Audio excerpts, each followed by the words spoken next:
Olá, pessoal, boa tarde, tudo bom? Vamos iniciar aqui o estudo da biogeografia. Vou compartilhar o link aqui com vocês, a tela com vocês. O nosso assunto de hoje é biogeografia de ilhas. É um assunto que dá continuidade à nossa ementa, né, sobre os efeitos da perda de habitat sobre a biodiversidade. A gente vinha falando sobre fragmentação de habitat, efeito de borda, né? Relação borda e centro do fragmento, centro do habitat, ameaça à existência das espécies, efeito de borda, efeito de matriz. Hoje a gente vai falar um pouco sobre biogeografia de ilhas, que é um assunto muito importante do ponto de vista da conservação, porque ele trata, né, ele tenta fazer uma estimativa, uma previsão do número de espécies que sobreviverá a efeitos de isolamento, né, dentro de habitat ou distanciamento entre áreas. O número de espécies que pode ser afetado, né, pelo tamanho e pela distância entre das ilhas. Isso é muito importante para um planejamento de conservação de habitats, por exemplo, né? Um plano de manejo que envolve áreas fragmentadas, por exemplo. Esse modelo, ele é tanto um modelo quanto uma disciplina, né. O que a gente vai falar aqui, vai dar uma pincelada nas principais ideias, né, da biogeografia, tentar trazê-las para a nossa proposta aqui do curso, certos fundamentos básicos e tentar enxergar a penetração dessas conclusões, dessa teoria, desse modelo, sobre o manejo de conservação, né, os programas de manejo de conservação. Eu vou aumentar a tela aqui.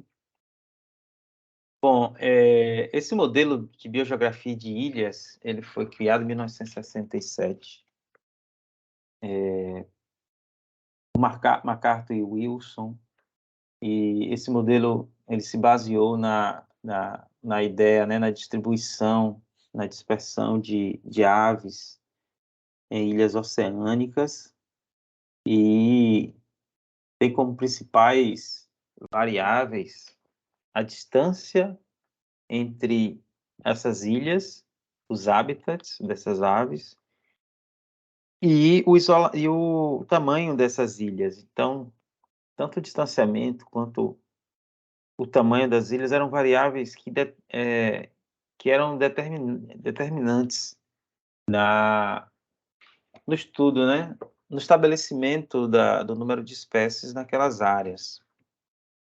E esse modelo, ele ele tem uma influência muito grande em outros ecossistemas, né. Até hoje ele tem suas limitações, é evidente, mas até hoje ele tem, uma grande importância nos estudos de ecologia de paisagem, certo?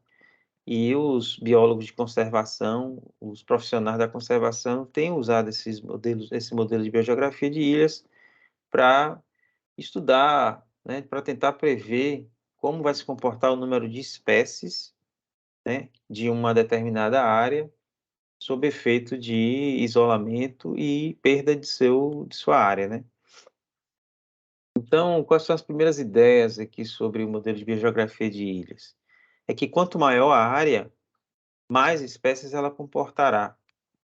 Isso por uma razão que aparentemente é muito simples, né. Quanto maior a área, maior disponibilidade dos recursos, maior facilidade de dispersão, busca de parceiros para reprodução, de áreas apropriadas para nidificar e de recursos alimentares, etcétera.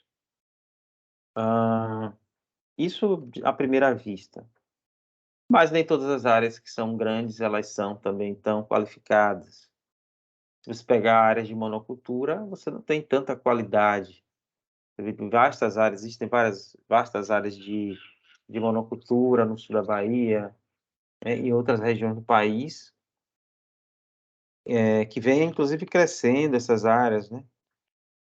por conta até para como área de conexão, corredores ecológicos, mas que não tem tido muita efetividade para sustentar a biodiversidade, não.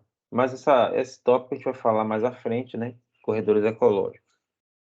Mas, de maneira geral, se a gente for considerar aspectos de espécies nativas, de qualidades originárias, né? Quanto maior a área, mais espécies ela comportará. Isso a gente chama de relação espécie-área. E quanto maior a distância entre as áreas, menos espécies serão mantidas. O que significa isso?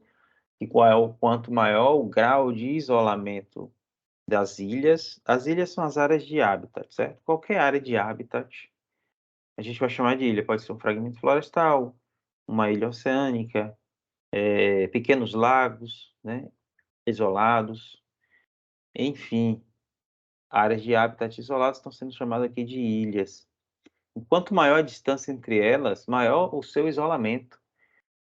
Por quê? Porque maior distância, maior são os obstáculos que muitas espécies vão encontrar para se conectar. A gente já viu que a conexão é fundamental, né, entre organismos de áreas distintas para aumentar o fluxo genético. Havendo muitos obstáculos, esse fluxo genético isola reprodutivamente as espécies, o que não traz muitas consequências boas do ponto de vista evolutivo, do ponto de vista da manutenção da espécie, certo? Vocês já sabem isso. Então, esses dois pontos aí, ó, essas duas variáveis, área e isolamento, vão ser consideradas nesse modelo de biogeografia de ilhas. Vamos ver agora como é que essas variáveis são tratadas aqui. Antes da gente falar sobre área e isolamento, a gente precisa compreender que o número de espécies ela não está restritamente associado, exclusivamente associado ao tamanho da área, não vai variar só com relação ao tamanho da área, nem com o isolamento. Existem duas variáveis também que são dinâmicas, certo? A área não é dinâmica, a área ela permanece ali durante um bom tempo, vai se reduzindo com as interferências geológicas e humanas. Mas isso não é suficiente para a gente falar que uma área é uma variável dinâmica, certo? Que vai sofrer uma variação dinâmica. Já as taxas de imigração e de extinção são dinâmicas, certo? Então, revisando, área não varia de maneira dinâmica, isolamento também não varia de maneira dinâmica, leva muito tempo para haver algum tipo de variação do seu tamanho, né, e seu distanciamento. Mas a imigração é uma variável que interfere diretamente no número de espécies dentro de uma área, não é isso? Dentro de uma área sempre haverá entrada de outras espécies, desde que haja condições para isso, né, ou que haja motivos para isso. Quanto mais conectadas as áreas forem, maior deverá ser o influxo de espécies, certo? Então, as variáveis dinâmicas dessa teoria, desse modelo, são as taxas de imigração, que é a entrada de espécies, e as taxas de extinção, que são a perda ou desaparecimento de espécies. Bom, se a gente for parar para pensar aqui, as taxas de imigração, elas variam com maior dinamicidade, mais rápida, né? As extinções levam muitos anos, né, séculos. Observem que é um modelo que está tratando aí de variáveis de ampla escala e variáveis de escala curta, o que complica um pouco a nossa compreensão, mas não sua validade. Bom, aqui eu tenho 3 gráficos, né, que vão ilustrar um pouco como ocorre esse dinamismo, como é que o número de espécies vai variar de acordo com essas influências dinâmicas, tá? Ao mesmo tempo com as estáveis, né, que são o tamanho da área e o isolamento. Primeiro vamos olhar aqui esse gráfico da esquerda, no eixo X, a gente tem o número de espécies que também está nos outros, mas vamos olhar só para esse gráfico. O número de espécies está representado aqui por esse eixo X, e o eixo Y, vertical aqui, é a taxa de extinção ou imigração. Então, tanto extinção quanto imigração, você vai olhar para o eixo Y. E o número de espécies para o eixo X. Então, o número de espécies ele vai variar para a direita ou para a esquerda, a depender do comportamento da imigração e da extinção. Ora, vamos pensar aqui que a imigração ela tenderá a diminuir toda vez que houver um aumento da extinção. Observe essa curva verde, né? O número de espécies que vai entrar na área vai se reduzindo. E a extinção está aumentando. Então, toda vez que aumentar o número que as espécies forem sumindo, também não haverá entrada de outras espécies. Quem equilibra essa entrada é a extinção e vice-versa. Obviamente que tem outros fatores, mas essas duas estão interrelacionadas. A gente pode concluir que se a extinção se mantém constante e alta, é porque alguma coisa tem naquele habitat que não é bom para as espécies. Não é um habitat bem qualificado. Então, dificilmente vai haver entrada de novas espécies, entendeu? Bom, então o que que vai acontecer com as espécies que já estão lá dentro? Elas vão estar sujeitas a essas influências, a influência de quem vem e das outras espécies que estão sumindo. E aí ela vai apresentar um ponto de equilíbrio.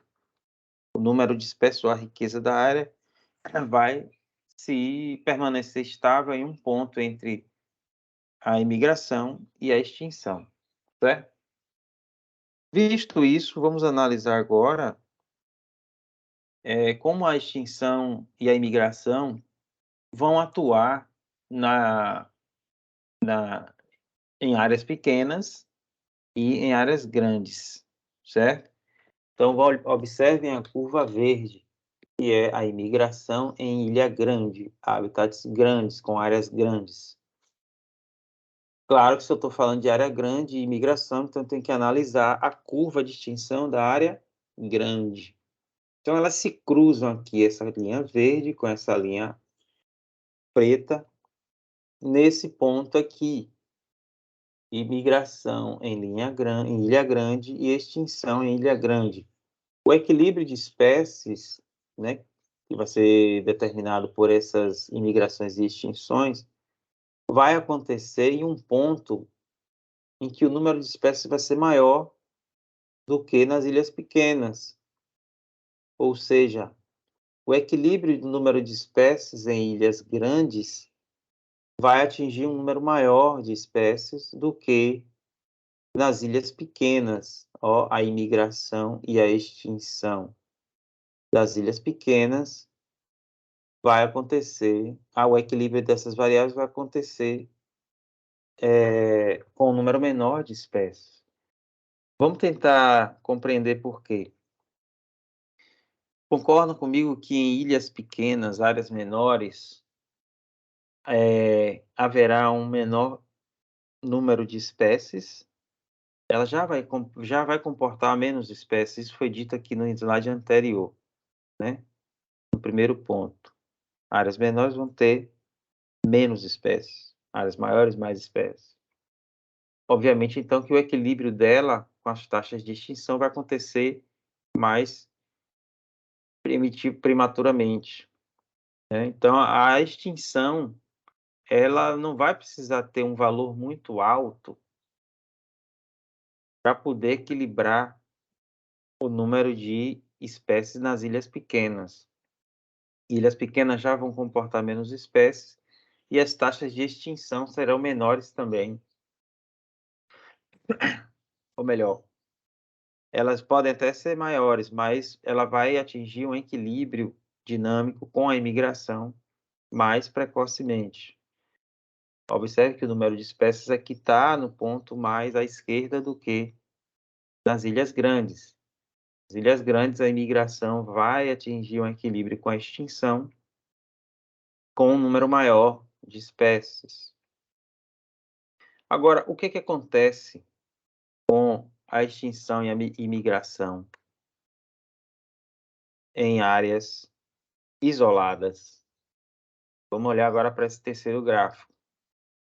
Quando as ilhas são distantes, o equilíbrio entre a imigração e a extinção vai acontecer mais à esquerda também do que o equilíbrio nas ilhas grandes. Observe aqui, imigração em ilhas próximas, perdão. Ilhas distantes, equilíbrio de espécies ocorre com o número menor de espécies. Em ilhas próximas, o equilíbrio vai acontecer com o número maior de espécies. Quais são as conclusões disso? As áreas maiores são melhores para a conservação do que as áreas menores. Por quê? Porque as áreas maiores elas vão comportar mais espécies, certo? Como a gente viu aqui, as áreas maiores, ilha grande, elas vão comportar mais espécies, vão ter um equilíbrio com um número maior de espécies, né? E as extinções, as extinções devem acontecer mais tardiamente também. Então, áreas maiores são melhores para a conservação do que áreas menores. É melhor você conservar aquilo que tem um equilíbrio com mais espécies do que com menos espécies, né? Conservar áreas em que a extinção ela vai atuar mais tardiamente do que em áreas menores, certo? Do que menos tardiamente, mais precocemente. 2, o círculo seria o melhor formato das reservas por minimizar o efeito de borda. Isso aqui é uma lição da aula passada, né? Se você tiver a geometria da paisagem, o desenho da paisagem interfere muito. Por quê? Por conta dos efeitos de borda e efeito de matriz. Então, o que essa teoria está dizendo é que quando as áreas têm um formato de círculo, os efeitos de borda e de matriz eles vão ser os mesmos. Então, a interferência de fora para dentro vai ser menor. Isso vai nos ajudar a compreender a dinâmica do número de espécies dentro da área. Quando você tem áreas de corredor alongadas, por exemplo, você tem uma área de lateral muito grande que vai ter um efeito de borda. Se você tiver um quadrado, essas áreas, esses distanciamentos são os mesmos. Então, muito provavelmente, as influências também serão as mesmas. Isso do ponto de vista geométrico, tá?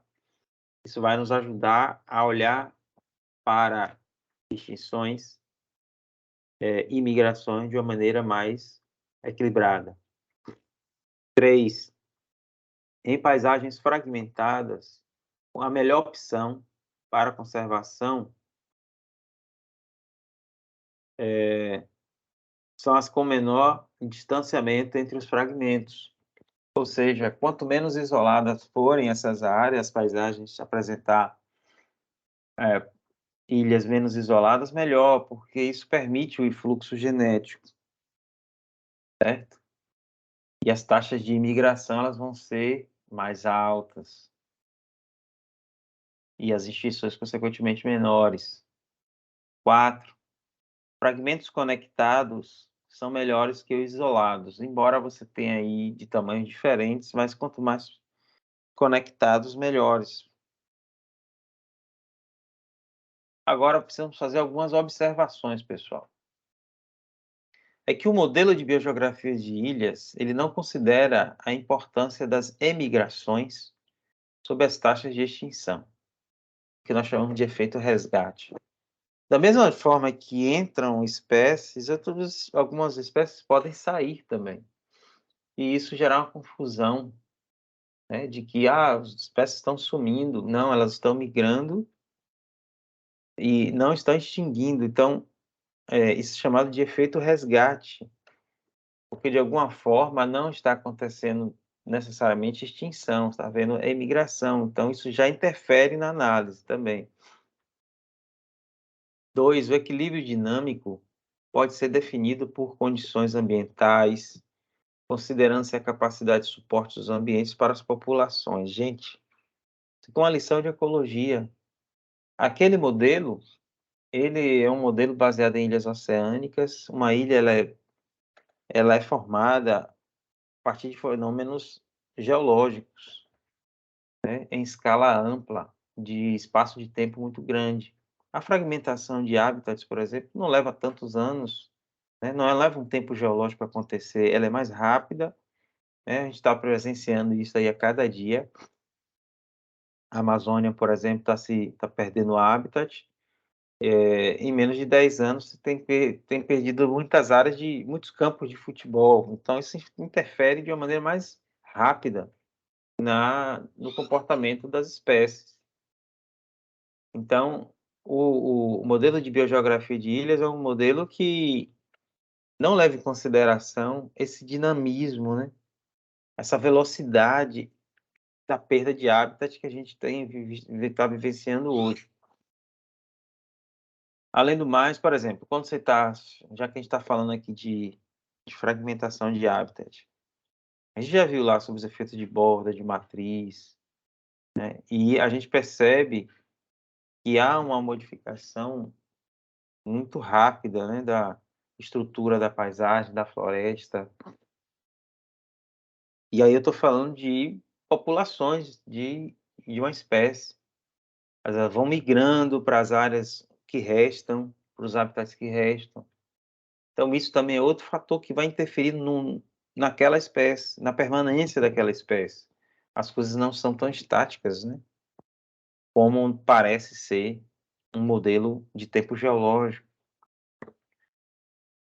3, a biodiversidade em ilhas oceânicas é resultante de um somatório de peculiaridades do seu processo geológico e evolutivo, milhares e milhões de anos, como eu acabei de falar.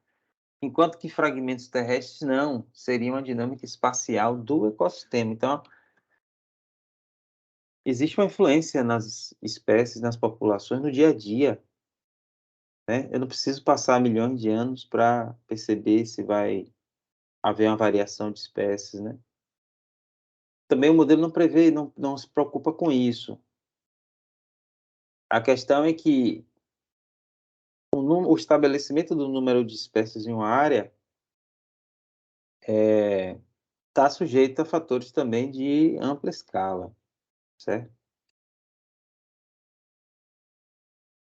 Bom, e o que que apareceu depois da do modelo de biogeografia de ilhas, que pode completar a explicação, que pode esclarecer melhor a dinâmica das espécies nessas áreas isoladas e pequenas. Surge o modelo, a teoria de metapopulações.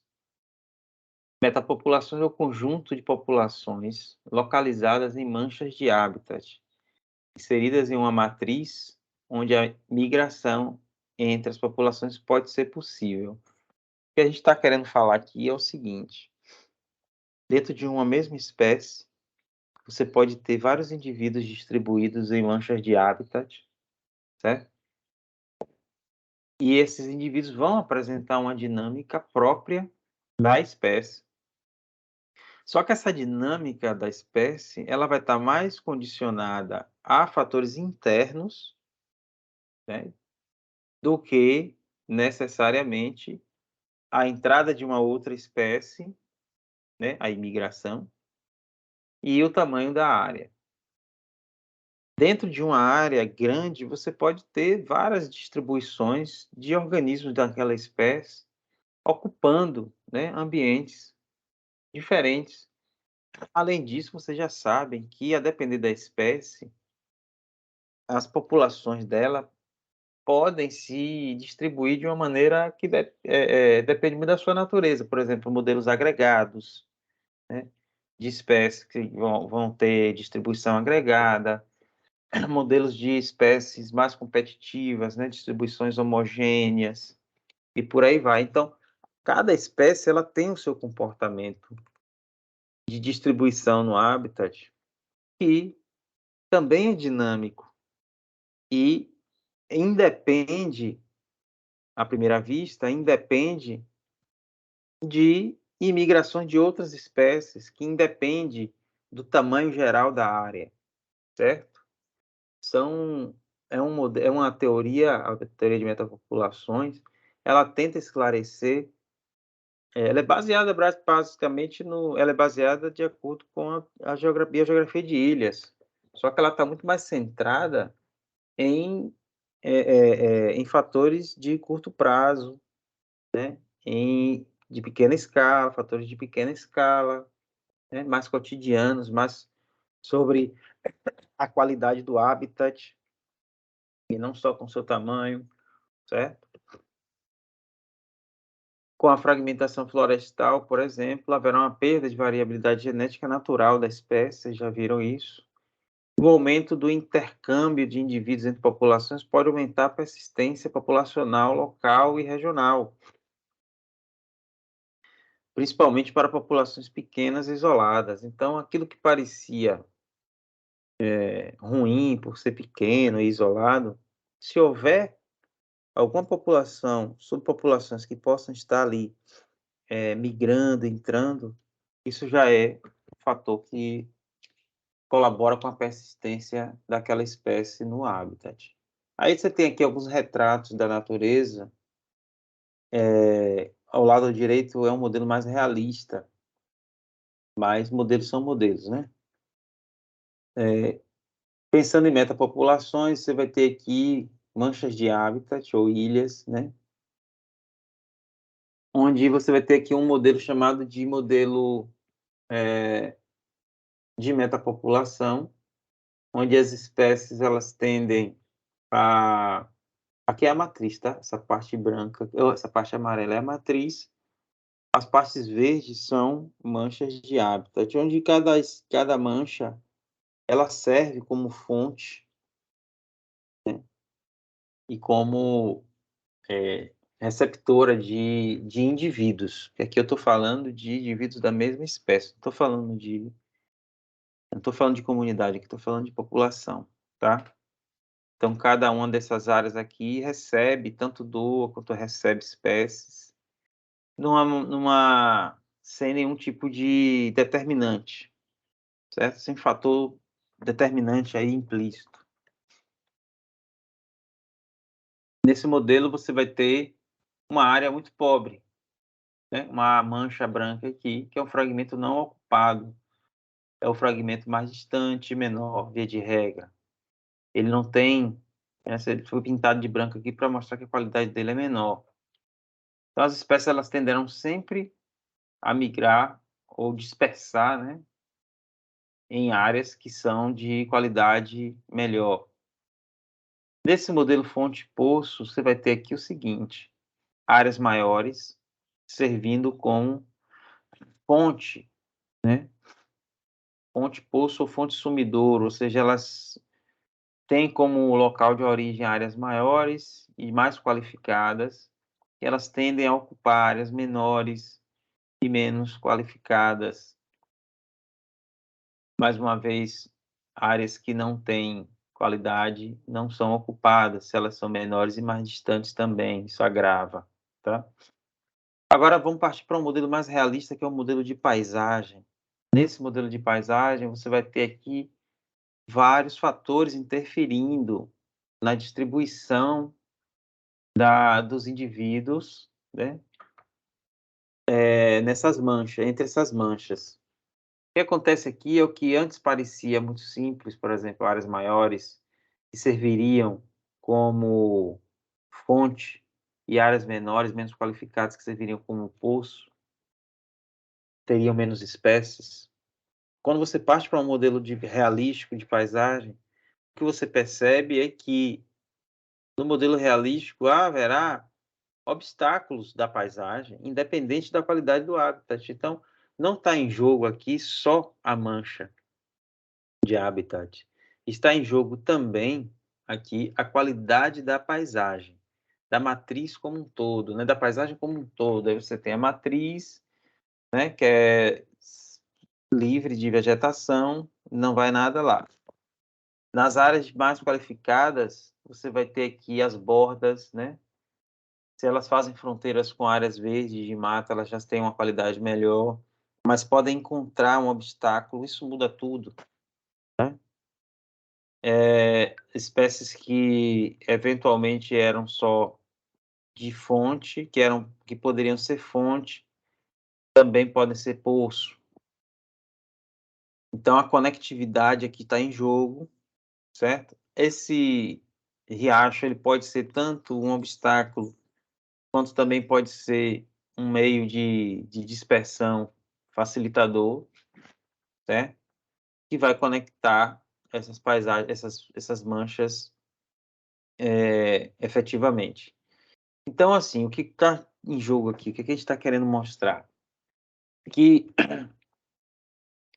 são modelos. Os modelos nos ajudam a fazer previsões da vida natural. Os modelos não são exatos, né? Eles não são absolutos, mas eles nos ajudam a compreender como é que o número de espécies vai variar dentro de situações de isolamento e de diminuição das suas áreas de habitat, certo? E a conclusão que a gente tira é que são algumas áreas têm mais qualidade, que são maiores, elas podem ter mais espécies, essas espécies tendem a usá-la como habitat e migrar para outras.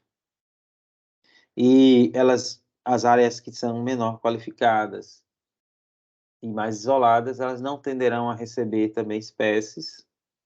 Porém, quando você parte para um modelo mais realístico, aí vamos ter outros fatores que independem da área em si, dos habitats em si, e sim da paisagem, dos obstáculos da paisagem, dos facilitadores da paisagem, certo? E aí você sai de um modelo mais de um modelo menos realista para um modelo mais realista, certo? Então, tanto o modelo metapopulação, ele leva em consideração fatores de pequena escala, de comportamento dos indivíduos, né, das dispersões dos indivíduos, independente do tamanho da área, independente das imigrações de outra espécie, como também leva em consideração aqui a paisagem como um todo, e não só as manchas de água. Ele extrapola a ideia de tamanho e isolamento que for previsto lá pelo modelo de biogeografia de ilhas, certo? Bom, aqui eu deixo uma atividade para vocês, tá? Essa atividade aqui eu peço para vocês responderem, são só 3 questões. Eu vou mandar em arquivo, em apostila PDF para vocês raciocinarem a questão da distância e do isolamento, como as espécies podem se comportar diante de situação de isolamento e redução de habitat, certo? Então eu fico por aqui e eu espero que vocês tenham entendido alguma coisa e me coloco à disposição para tirar as dúvidas de vocês. É um assunto que é um pouco complexo, eu vou retomar no presencial, se for necessário, mas vamos manter aqui online, caso vocês desejem falar comigo para resolver essas questões aí. Tá, beleza? Eu vou cobrar, vai ser avaliativo isso aí.